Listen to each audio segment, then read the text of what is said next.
땅 위에 비길 것이 없도다. 자리 경례.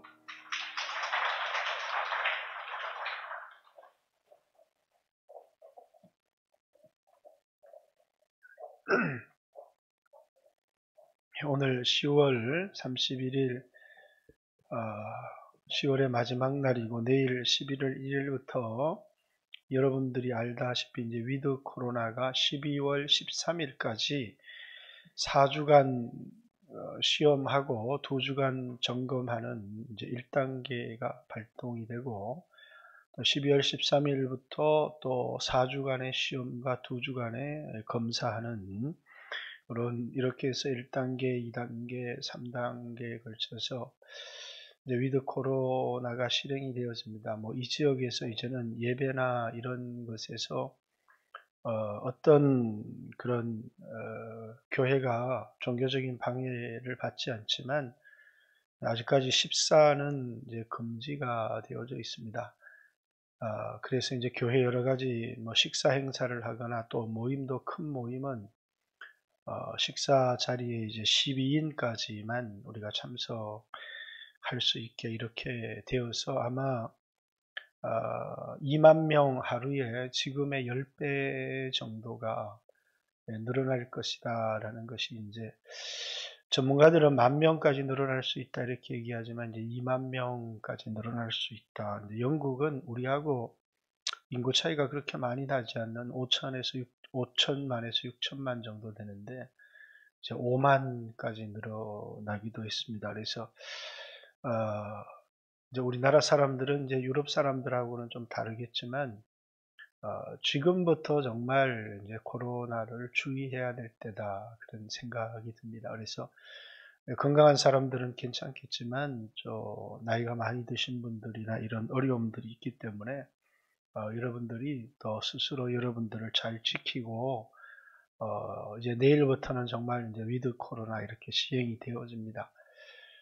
그래서 백신을 안 맞으신 분들도 좀 잘 챙겨서 맞으시고 그래서 교회 예배에도 방해가 없고 여러분 신앙생활에도 어려움이 없고 또 여러분 영혼에도 어려움이 없도록 교회를 위해서도 여러분의 신앙을 위해서도 더 많이 기도를 해 주시기를 바랍니다. 교회는 여러 가지 이제 교회의 성도들이 은혜를 받고 예배를 드리고 이렇게 하는데 방해하는 많은 어둠의 세력들이 있지만 이제 영적으로 성령은 우리를 돕기 위하여 오신 영이지만 또 반대로 하나님이 부리시는 악신. 근데 여기 표현이 참 재밌는 게 악신이지만 이제 하나님이 부리신다 이렇게 이야기를 합니다.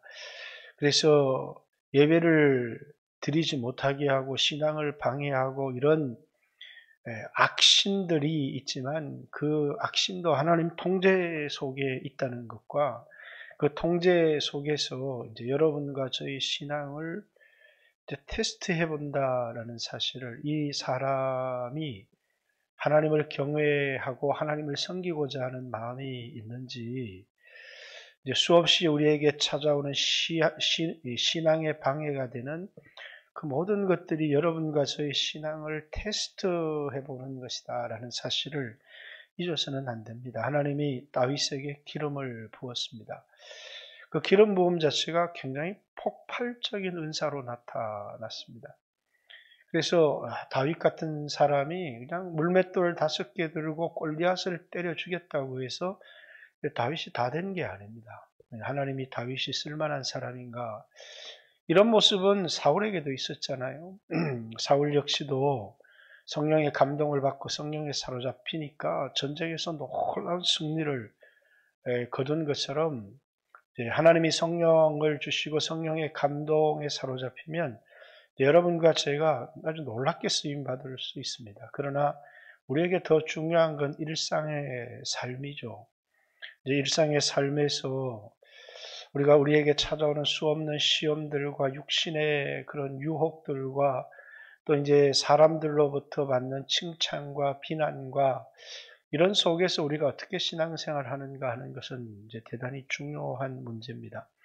여러분과 제가 은혜를 받고 성령의 충만함을 받는데 교회 안에서 끊임없이 나를 시험에 들게 하고 나를 향해서 악담을 하고 이런 사람들이 있다는 것은 저 사람 때문에 신앙생활 못하겠어. 그러면서 때때로는 교회를 뛰쳐나가고 옮기는 사람들이 있지만 그것이 그 사람에게 찾아온 시험입니다. 하나님이 쓸 수 있는 사람인지 쓸 수 없는 사람인지. 다윗이 자고 일어났더니 하루아침에 스타가 됐습니다.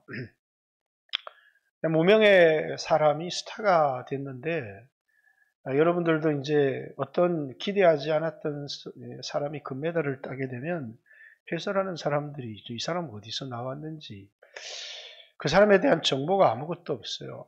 다윗이 그렇습니다. 하나님은 기름 부어서 쓰셨지만 이게 이제 어느 날 이스라엘의 스타로 등장을 했습니다.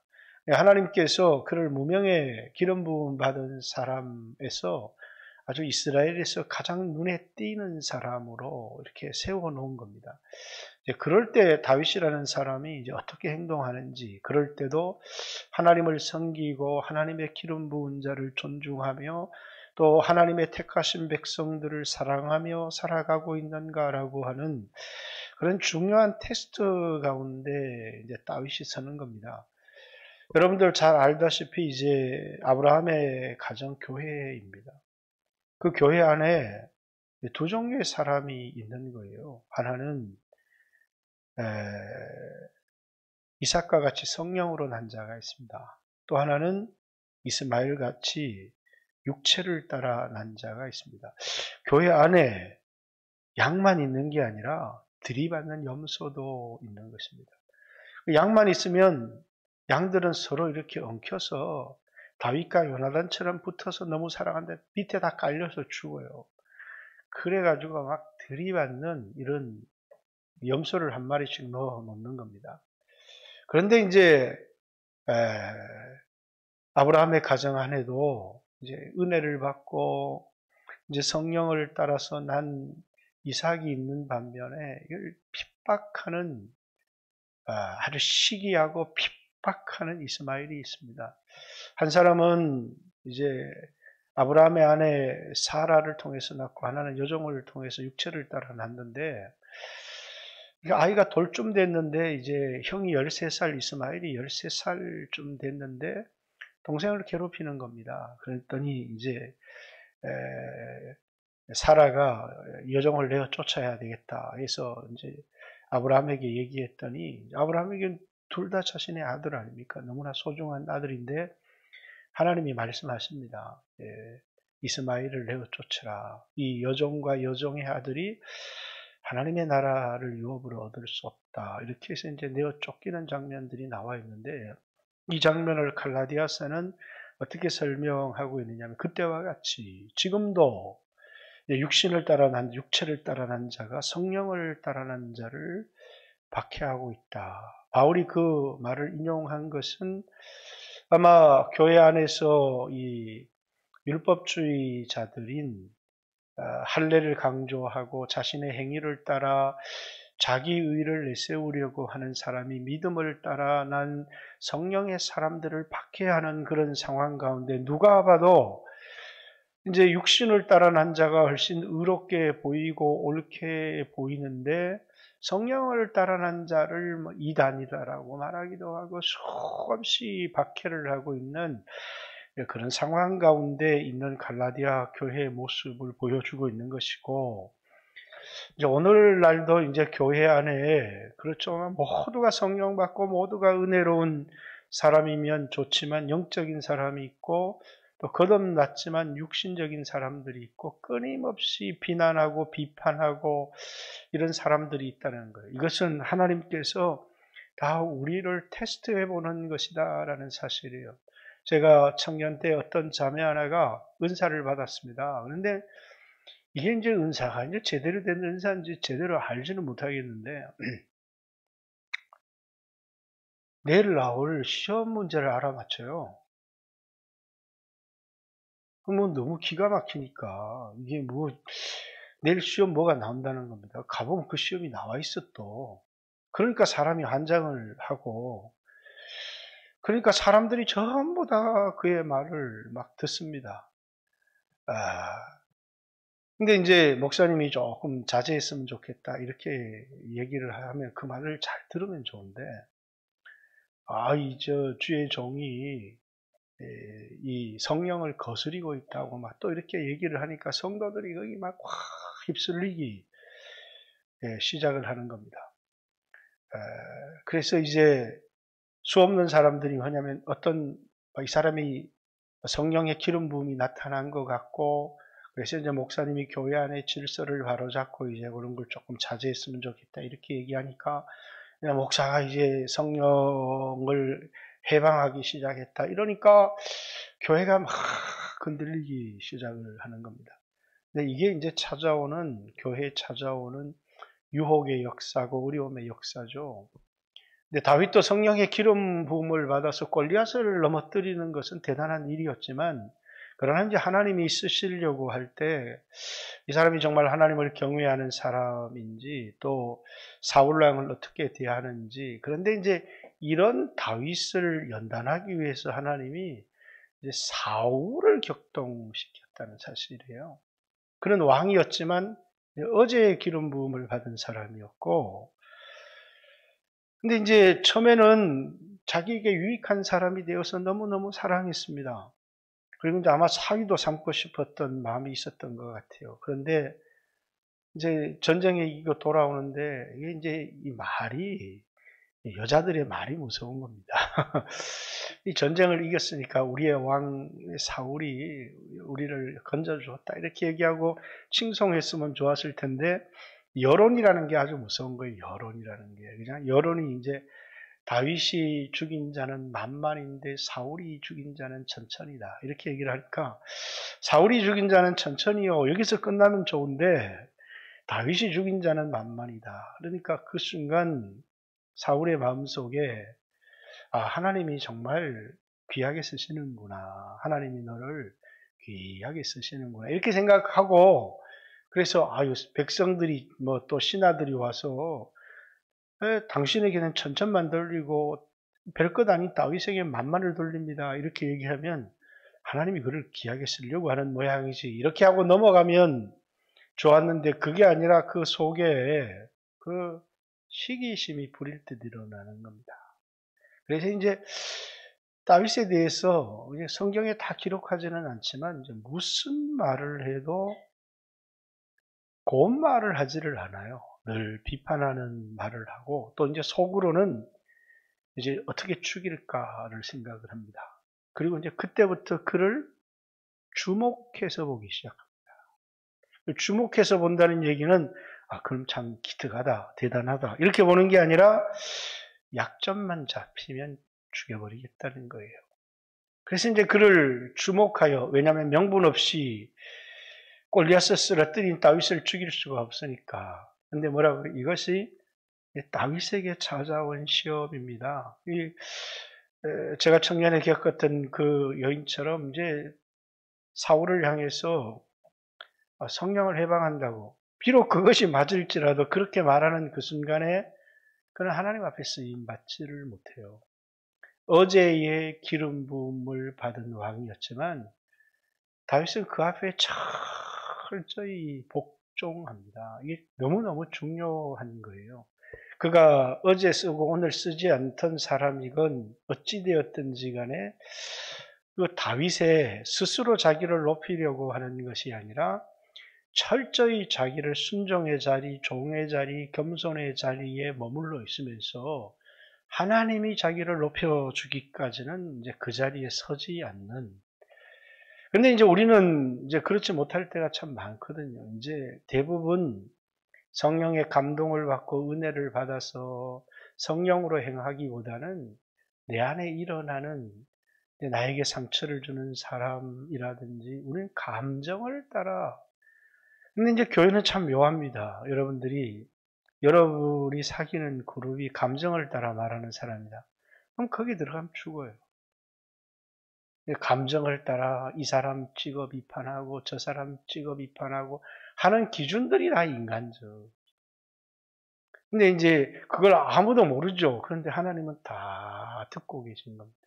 왜? 그게 그 사람들을 이 사람이 은혜를 주었는데 그 은혜를 받았다는 것만으로 쓸 수 있는 게 아니거든요. 그 은혜를 감당할 만한 그릇이 되는가라는 것은 굉장히 중요한 문제예요. 근데 이제 다윗과 요나단이라고 하는, 요나단이 다윗을 자기 생명같이 사랑하는 겁니다. 왜 그렇게 사랑하게 되었느냐 이렇게 보니까 다윗에게 성령의 기름 부음이 있고 성령의 역사가 있는 거예요.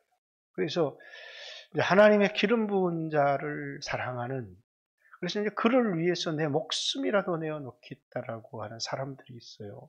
그게 성령의 사람입니다.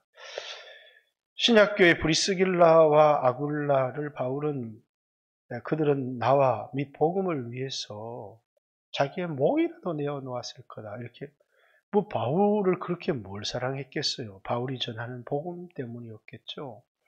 이제 이런 사람들이 있는 반면에 이제 뒤에서 시기에서 이제 바울이 스타가 되니까 너무너무 그게 싫은 겁니다. 바울의 이름이 알려지고 바울을 통해서 어느 교회가 세워지고 이러니까 늘 뒤에서 궁시렁 비판하는 사람이 있어요.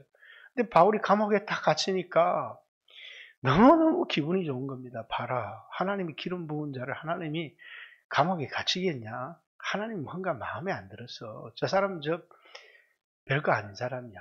이러면서 얘기를 하기 시작하면서 그때부터 막 자기가 나가서 열심히 복음을 막 전하기 시작하는 겁니다.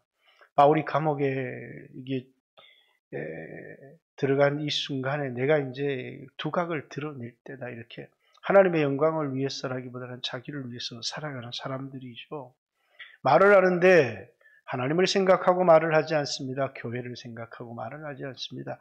늘 그 중심에는 자기가 있습니다. 바울은 이렇게 얘기를 합니다. 착한 뜻으로 복음을 전하든 때때로는 착한 뜻이 아니라 이제 경쟁하고 시기하는 마음으로 복음을 전하든 전파되는 것은 그리스도니 내가 이를 인하여 기뻐하고 기뻐하리라. 이게 하나님 사랑이에요. 성령의 기름 부음을 받았지만 그 기름 부음을 어떻게 감당하느냐는 굉장히 중요한 겁니다. 근데 이제 다른 사람들은 비록 성령의 기름 부음을 받았다고 할지라도 그 성령의 기름 부음을 그만 자기를 위해서 내가 스타가 돼야 되는데 이제 그렇지 못한 거죠. 그래서 이제 말을 하는데 우리 안에는 성령에 감동된 말도 있고 인간의 시기와 질투심에서 일어나는 말도 우리에게 있습니다. 그래서 성령에 감동된 말을 하고 이 은혜를 끼치는 삶은 교회를 세우는 삶을 살아가는데 저 사람이 나이도 어린데 나보다 먼저 장로가 되네? 그 기분 나빠. 그래서 이제 거기다 말을 하나 참 좋기는 한데 근데 거기다 이제 말을 하나 섞어. 항상 칭찬을 하는데 뒤에다 꼬리를 하나 달아요. 거기서부터 이제 그 사람도 문제가 되고 또 그 얘기를 들은 기름 부음 받고 안수를 받고 장로가 되고 그러면 참 잘됐다, 기쁘다 이렇게 하면 좋은데 또 그렇지 못할 때가 있어요. 그러면 그 모든 과정 가운데 뭐냐면 은혜는 떠나고 하나님의 부리시는 악신이 교회 안에 사람들과의 관계를 갈라놓기 시작합니다. 그럼 그 교회는 뭐라고요? 은혜는 받았지만 하나님이 붙들고 쓸 수 없는 그런 인품들, 인격들을 가지고 있기 때문에 다윗이 막 성령의 능력으로 골리앗만 때려 부시면 되지. 그 골리앗만 때려 부시는 그 힘을 가지고는 하나님을 섬기거나 하나님의 백성을 섬기거나 교회를 하나 되게 하거나 이렇게 할 수가 없는 거예요. 그래서 그 다윗을 하나님이 이제 사울에게도 성령의 기름 부음으로 전쟁도 이기게 하시고 이렇게 하지만 그 가정 가운데 막 백성들이 자기 앞에 두려운 적이 나타나고 블레셋이 나타나고 백성들이 떠날 때 사울을 테스트해 보는 겁니다. 왜? 그가 예배라고 하는 것을 사람을 움직이는 도구로 쓸 건지 그 예배를 진정으로 하나님 앞에 예배를 드리는, 그래서 사무엘이 오기까지 기다리는데 이제 사무엘이 제때에 딱 오면 사무엘이 약속한 때보다 늦게 오는 겁니다. 이게 테스트예요. 왜 늦게 옵니까? 당신 잘못이지. 이렇게 얘기를 하는 게 아니라 그게 그 사람에 대한 하나님의 테스트인 겁니다. 그러니까 이 테스트에 실패했어요. 우리가 볼 때는 네가 늦게 왔잖아 하는 사무엘의 잘못인 것 같지만 사무엘이 왕이 망령되이 행하였습니다. 이렇게 왕이 망령되이 행하였습니다. 아니 예배를 집도해야 될 사람이 와서 인도를 해야 되는데 아니 백성들이 흩어지지 않기 위해서 당신은 늦게 오고 백성들은 흩어지기 때문에 내가 예배를 드렸습니다. 예배가 자신의 전쟁에 이용하는 도구로 쓰여지는 게 아니잖아요. 그게 뭡니까? 테스트에 실패하는 겁니다. 또 이 사람이 돈 때문에 하는 건지 사람들의 인기를 얻게 하기 위한 건지 아말렉을 진멸하되 다 죽여버려라. 전쟁에 얻을 게 아무것도 없어요. 근데 전쟁에 이기고 나서 좋은 거를 남기는 겁니다. 이게 뭡니까? 순종에 대한 테스트. 자신에게 어떤 이득이 돌아오지 않아도 이 전쟁은 나를 위하여 한 전쟁이 아니라 하나님의 영광을 위하여 한 전쟁이다 해서 순종하면 하나님께 영광을 돌리는데 순종을 안 하면서 변명을 하기 위해 하나님께 예배드리기 위해서 하나님께 영광을 돌리기 위해서 남겨두신 것이죠. 이렇게 얘기를 하니까 사울은 왕이 되기에 합당하지 않았던 겁니다. 그 테스트에 실패를 했어요. 하나님이 세운 사람이었지만 기름 부어 세운 사람이었지만 하나님이 세우셨다가 사도행전 13장에 사울을 패하고 하나님이 다윗을 세우사 이렇게 얘기를 하잖아요. 그러니까 다윗이라는 사람이 유혹 앞에서도 또 왕의 시기 앞에서도 시험에 드는 것이 아니라 하나님께서 이걸 나를 테스트해 보려고 하는구나. 하나님을 사랑하는지 하나님의 기름 부음 받은 자를 사랑하는지 하나님의 택함을 받은 백성들을 사랑하는지 그게 제일 중요한 것 아니에요. 내가 능력이 있다는 것이 중요한 겁니까? 내가 하나님을 사랑한다는 사실이 중요한 겁니까? 내가 능력이 있다는 사실이 중요한 겁니까? 백성을 섬기고자 하는 마음이 있다는 사실이 중요한 겁니까? 능력은 있는데 성령의 강력한 능력은 있는데 하나님 사랑하지를 않아요. 능력은 있는데 백성을 섬기고자 하는 마음이 없어요. 그가 왕이 되었다면 찾아오는 비극은 그가 전쟁에 이기는 것마다 또 수없는 사람들을 이제 전쟁에 동원하는 것마다 그는 자신의 욕심과 약탈을 일삼을 뿐이죠. 다윗이 일으켰던 모든 전쟁은 욕심 때문에 일으킨 전쟁이 아니라 하나님을 대항한 사람들을 하나님의 군대가 되어서 하나님의 이름으로 징벌하기 위한 것이지 이스라엘의 야망과 욕망을 채우기 위한 게 아닙니다. 다윗 왕의 전성기의 군대는 130만에 이르렀습니다. 그 당시에 제국들, 세계적인 제국들이 가진 우리가 여러분들이 잘 알듯이 아수르가 이제 히스기야 왕을 쳐들어왔을 때 그 군대는 18만 5천이었어요. 대제국이 가진 군대가 20만이었는데 다윗의 전성기에 130만의 군대를 가졌어요. 10배의 군대를 가진 겁니다. 그럼 뭐 해야 돼요? 제국을 세워야죠. 어마어마한 정복전쟁을 일으켜야 되는데 다윗은 그것으로 성전을 세워요. 왜일까요?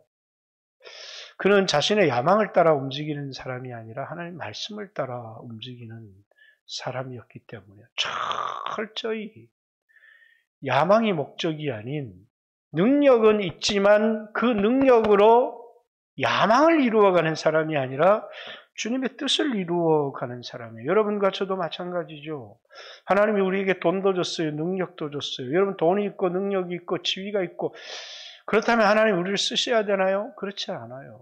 주님을 사랑하는 마음과 또 주님을 섬기는 것이 내 삶의 최고의 목적이 되고 그래서 어떠한 경우라도 순종하기를 원하고 복음을 위하여 쓰임받기를 원하는 그 중심이 중요한 것이지 능력이 중요한 것은 아니더라는 거예요.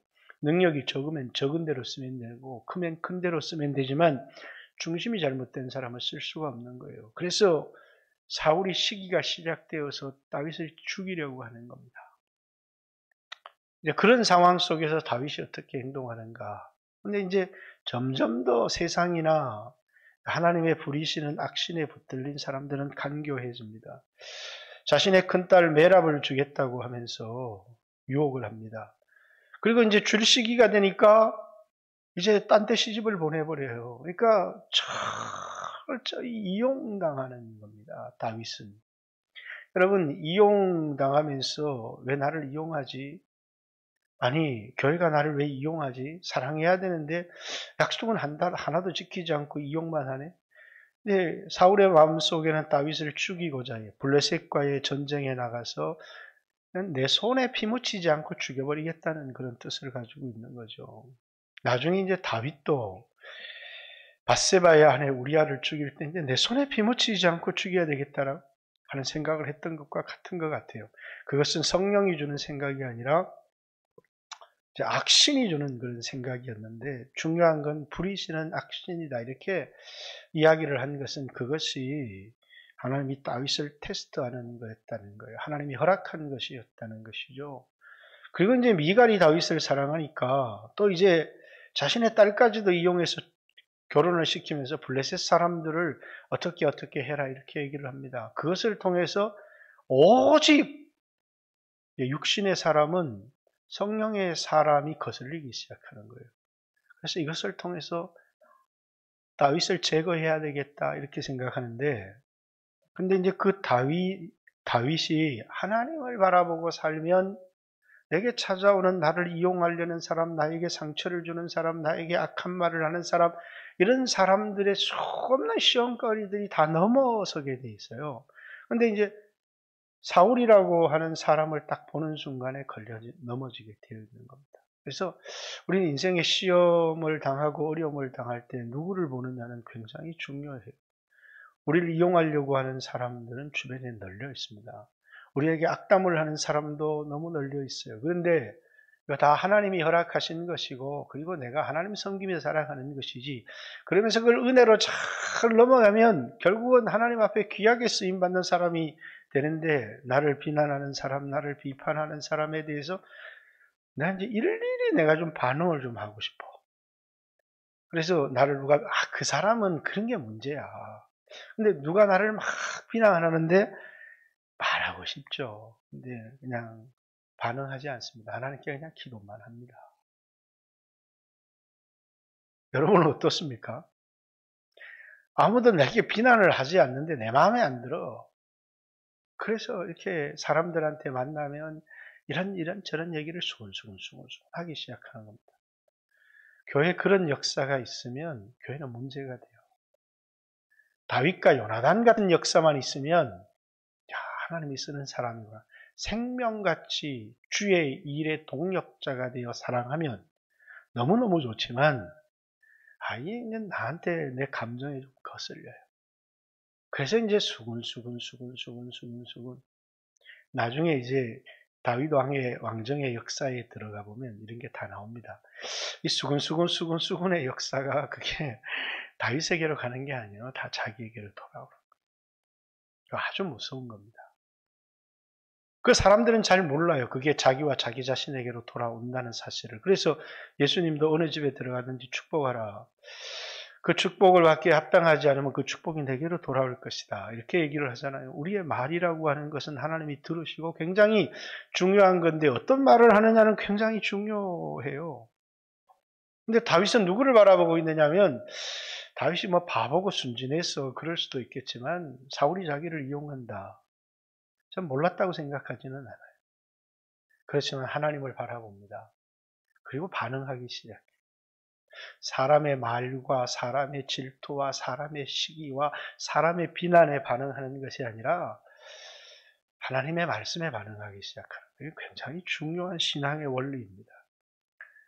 내가 누구로부터 비난을 받고 시기를 당하고 또 이렇게 얘기를 하지만 나도 반응하고 싶고 말하고 싶지만 그렇게 말하고 싶을 때 참 많아요. 그리고 어쩌다가 한마디를 하고 나면 그렇게 후회가 돼요. 왜? 사람에게 반응한 거거든요. 나한테 맡겨진 양떼인데 하나님이 나에게 맡겨주고 축복하라고 한 건데 그런데 이제 하나님 말씀 앞에 기도하다가 주신 성령의 감동 앞에 반응하면 아무런 문제가 안 돼요. 이 세상에 전부 다 나를 사랑하는 사람만 있나요? 전부 다 나의 동력자만 있나요? 전부 다 나만 위하는 사람이 있나요? 이런 테스트가 있는 겁니다. 광야라고 하는 곳에서 그 사람이 하나님을 진정으로 경외하는지 순종하는지 자기를 위해서 일하는지 하나님을 위해서 일하는지 하는 테스트가 있는 겁니다. 사울에게 이런 테스트가 있었듯이 다윗에게도 똑같은 테스트가 그가 가장 의지했던 사람, 그가 가장 사랑했던 사람, 그리고 왕으로부터의 그런 테스트를 받는 겁니다. 그러나 다윗은 도망을 가도 대적은 하지 않습니다. 그죠? 뭐 대적을 할 수 있었겠지만 그는 도망을 갑니다. 그리고 몇 번이나 사울을 죽일 기회가 있었습니다. 그래서 사울의 옷자락을 이렇게 베요. 그 옷자락을 이렇게 증명하는 게 뭐예요? 내가 당신을 죽일 수 있었는데 당신은 하나님의 기름 부음 받은 자이기 때문에 나는 당신의 종이 되기를 원하고 당신에게 충성하기를 원하고 당신을 내 생명처럼 사랑했습니다. 그래서 내가 당신의 옷자락에 손을 댄 것을 인하여 내 마음이 아파서 견딜 수가 없습니다. 이게 이제 다윗이거든요. 그런데 사울은 이제 군대를 데리고 와서 죽이려고 합니다. 이게 뭐예요? 이제 다윗의 나라가 견고하게 된 중요한 이유예요. 자, 다윗이 그러했습니다. 다윗의 나라가 그 나라 위를 영원히 해주겠다라는 말씀도 있지만 이제 개판 같은 왕도 나옵니다. 한 사람의 반역자도 나오죠. 한 사람의 반역자도 왕의 자리를 뺏겠다는 반역이 다윗의 후손의 왕의 역사에 있습니까? 없습니다. 북왕국으로 가볼까요? 반역과 반역이 이어져요. 왜? 힘으로 뺏고 힘으로 뺏고 힘으로 뺏고 이렇게 하려고 하는데 다윗을 보세요. 그렇게 사울의 죽임을 당해도 죽임을 당하는 위기 가운데 있어도 그는 자신의 힘으로 왕의 자리를 뺏거나 하지 않습니다. 왜? 하나님이 주시는 것만 가지겠다는 겁니다. 그리고 이제 하나님 앞에 철저히 반응한 것. 내가 그냥 죽였습니까? 죽이려고 그래서 죽인 거지. 정당방위지. 얼마든지 그렇게 말할 수 있지만 다윗은 그 마음의 중심에 하나님을 사랑하고 하나님을 의지하고 하나님을 의탁하는 것이 있었다는 거예요. 그래서 여러분이 가지고 있는 능력이 하나님 앞에 귀하게 쓰임받을 겁니다. 그러나 여러분의 중심은 더 중요합니다. 그 중심이라고 하는 것은 뭡니까? 사람들을 바라보고 반응하는 것이 아니라 이제 하나님의 종이 되어서 하나님이 왜 나에게 기름을 부었고 하나님이 나를 선택하셨을까? 그것은 하나님을 섬기라는 것이고 하나님의 백성들을 섬기라는데 하나님 백성을 죽여요? 다윗의 인생에도 그런 실수가 있어요. 블레셋 왕 가드에게 토항을 해서 이스라엘과의 전쟁에 나가려고 하는 거예요. 만약에 그가 칼을 뽑아서 이스라엘 백성을 한 사람이라도 죽였다면 그는 하나님 나라의 왕이 될 자격이 없어요. 여러분들이 신앙생활을 하면서 여러분이 칼을 빼어서 여러분 교회 안에 하나님의 그 성령을 받은 사람들을 다치게 하거나 상처를 준 사람들은 하나님 크게 쓸 수가 없어요. 그걸 크게 회개하면 하나님이 쓸 수는 있겠지만 크게 쓸 수가 없어요. 근데 하나님 그걸 막아주신 거예요. 자기가 살기 위해서 자기의 가족을 지키기 위해서 자기를 죽이려고 하는 그 이스라엘 유다를 탈출해서 블레셋 왕 아기스에게 투항을 해서 이제 그를 데리고 이제 유다와의 전쟁을 하려고 하는데 그가 그 칼을 빼어서 하나님의 백성에게 손을 댔다고 해요. 그 칼은 하나님의 백성을 지키라는 칼이지. 그 칼은 하나님의 백성을 배라는 칼이 아니에요. 여러분에게 주신 말은, 여러분에게 주신 칼은 교회를 세우라고 주신 칼이지. 교회를 갈라놓으라고 주신 칼이 아니거든요. 굉장히 중요한 거죠. 어떤 능력이 있느냐, 누가 어떤 인정을 받느냐. 그래서 시기, 질투, 이런 것은 성경에 다 무서운 죄로 나와요. 근데 이제 어떤 질투는 괜찮으냐? 이제 부부가 결혼을 했는데 남편이 바람을 피워. 근데 여자가 막 질투하는 거야. 그건 정당한 질투. 하나님의 질투가 그런 질투입니다. 이스라엘 백성과 결혼을 했는데 이스라엘 백성이 우상을 숭배해요.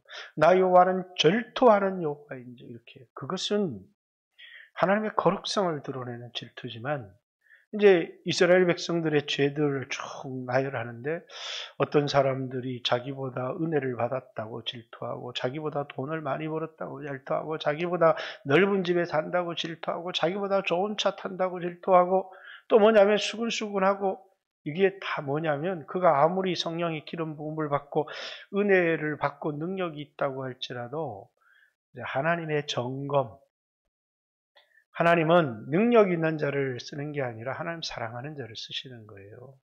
능력은 다윗이 능력이 있었습니까? 하나님이 주어서 능력이 있는 거지.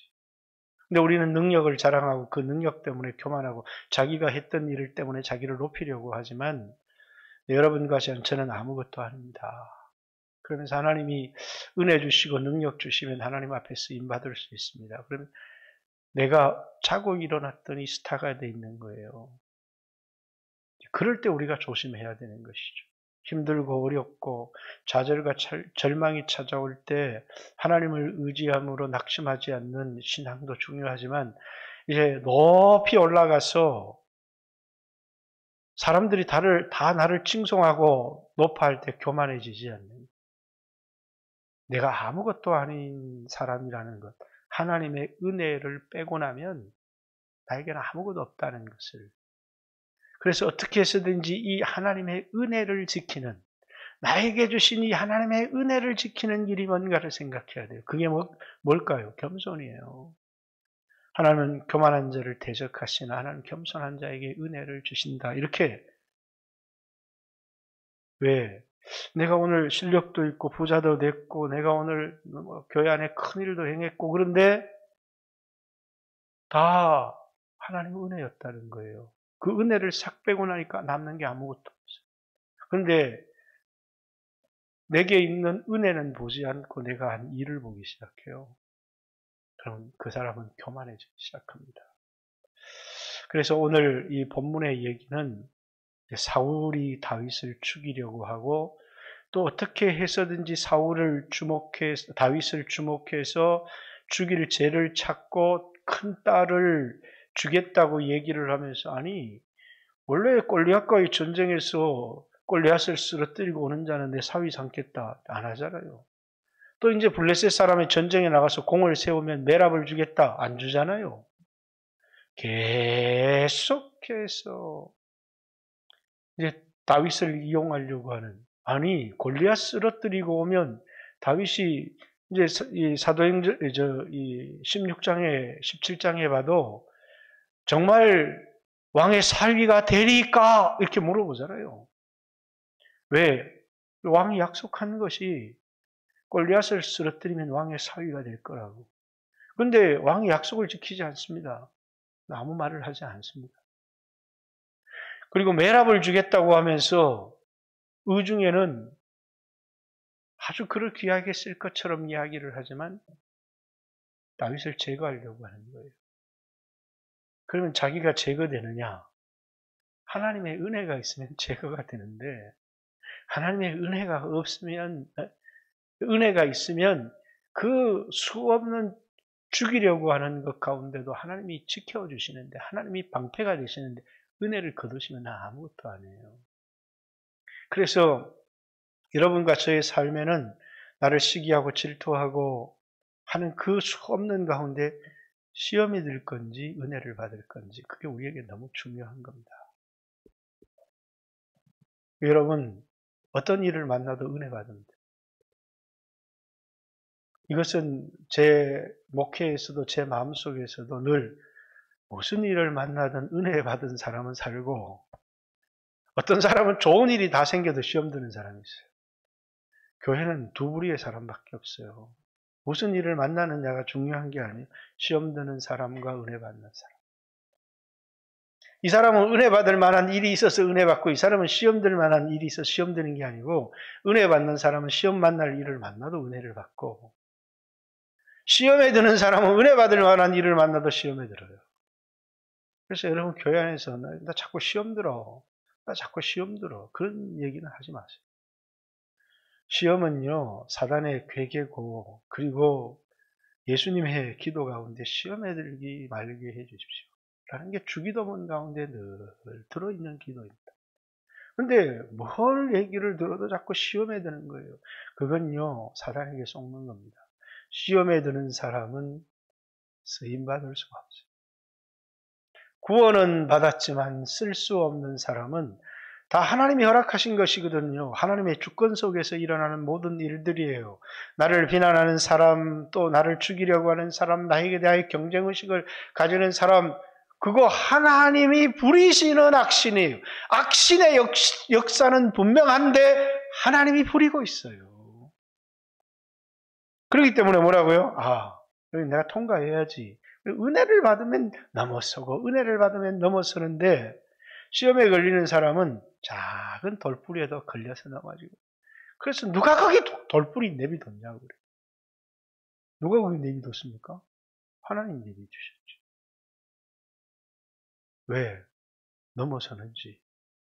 우리에게 우리의 마음을 힘들게 하고 또 우리의 삶을 힘들게 하고 낭망하게 되어질 일, 교만하게 되어질 그 수없는 일 가운데 삶의 목표와 인생의 중심을 잃지 않고 그걸 넘어서는지를 하나님 보시는 거지. 이 사람만 없으면 나 안 넘어졌다니까. 그럼 그 사람 쓰임받을 수 없는 사람이에요. 왜? 하나님은 우리를 테스트해 보시거든요. 그래서 여러 가지 시험을 만나거든 이렇게 얘기했고, 그 시험은 하나님이 우리에게 허락하신 것이고, 아브라함에게도 하나님 아들 줄 때 언제고 바치라는 때는 또 언제입니까? 아들을 주세요. 그것도 아주 기다리고 기다렸다가 백세나 되어서, 백세나 된 아들을 주어서 절정입니다. 여러분 애들이 제일 이쁠 때가 언제입니까? 어렸을 때도 이쁘지만요, 초등학교 3, 4학년 이때 되면 그냥 애들이 이뻐 죽습니다. 근데 하나님이 모리아산에 들어가 제물을 바치라는 거예요. 아브라함이 자기 아들에 푹 빠져 있을 때, 여러분 20세 때 아들 놓으니까 막 이뻐서 빨고 그렇게 막 사랑스럽니까? 60영감이 아들 낳아보세요. 껍벅 죽습니다. 제가 그렇게 태어난 아들이에요. 우리 아버지가 52에 낳은 아들. 껍벅 죽어요. 근데 그때 뭐라고요? 모리아산에 데려다가 바치라는 거예요. 그러니까 이게 참 마음을 아들에게 다 뺏겼는데 하나님이 바치라고 하는 겁니다. 참 그게 시험이에요. 하나님 시험을 왜 주십니까? 시험은 왜 주세요? 성장하라고요. 나라의 시험은 못하러 만듭니까? 왜 만들어서 학교에 등급을 만들어요? 서울대는 뭐고, 연대는 뭐고, 고대는 뭐고. 그런 등급을 왜 만듭니까? 그걸 만들어서 인재를 개발하고 쓰기 위해서 만든 거 아니에요? 하나님도 그렇습니다. 시험이 있대. 시험을 통과하는 것에 따라서 쓰임받는 규모들이 달라지기 때문에 하나님 우리에게 시험을 허락하는 겁니다. 이것만 기억하시면 돼요. 여러분이 큰 은혜를 받고 나서 시험이 찾아옵니다. 시험은 아마 힘들고 어려울 때도 작은 시험들이 찾아오지만 큰 시험은 은혜 받은 후에 찾아옵니다. 큰 시험은 은혜 받은 후에 찾아오는데 그때 더 큰 은혜를 받아서 시험을 넘어서면 아무 문제가 없습니다. 어떤 시험이 찾아와도 은혜를 받으면 되는데 그만 그때 넘어집니다. 그게 그 사람의 크기입니다. 크기. 그죠? 저도 그래서 넘어지고 여러분들도 그래서 넘어지고 하는 것처럼 오늘 나는 내 평생에 은혜만 받고 살리라. 사울을 만나도 은혜 받고 저 인생 살다가 저 사람만 안 만났으면 얼마나 좋았을까. 마누라하고 잘 살다가 어느 날 마누라를 보니까 너무너무 싫어요. 근데 이 여자만 안 만났으면 참 좋았을 텐데. 그러면서 이게 시험이 찾아와요. 여러분 칼빈이라는 사람 알죠? 위대한 신학자였어요. 마누라한테 늘 얻어 터지고 살았어요. 아십니까? 워낙 거치니까 막 욕을 하는데 막 쌍욕을 막 해대는 거예요. 아내를 얻었는데 그런 아내를 얻었어요. 그러니까 늘 집을 떠나서 기도하고 성경 연구하러 다녀요. 제가 아는 어떤 목사님은 이게 이제 자기가 연애해서 결혼을 했는데 했으면 이분 여자 마음에 드는 여자랑 중매를 해서 결혼을 했어요. 이게 이제 신방에 뚝 들어가니까 아이고 마누라가 생겨도 그렇게 못생겼을 수가 없어요. 첫날 밤에 도망 나와서 3년을 교회 강단에서 기도만 했대요. 그게 누구냐면 저 대구의 그 무슨 교회죠? 지금 김서택 목사님 목회하는 동부교회 이전의 목사님. 그죠? 3년 동안 강단에서 기도만 했대요. 그래 능력 받아서 목회한 거 아니에요. 은혜는 다양합니다. 아무리 못난 마누라 만나도 은혜 받으면 사는 거고 아무리 어려운 일을 만나도 은혜 받으면 사는 건 아닙니까? 그죠? 칼빈이라는 사람의 아내의 이야기는 감추어져 있지만 그 뒷얘기를 들으면 참 기가 막힙니다.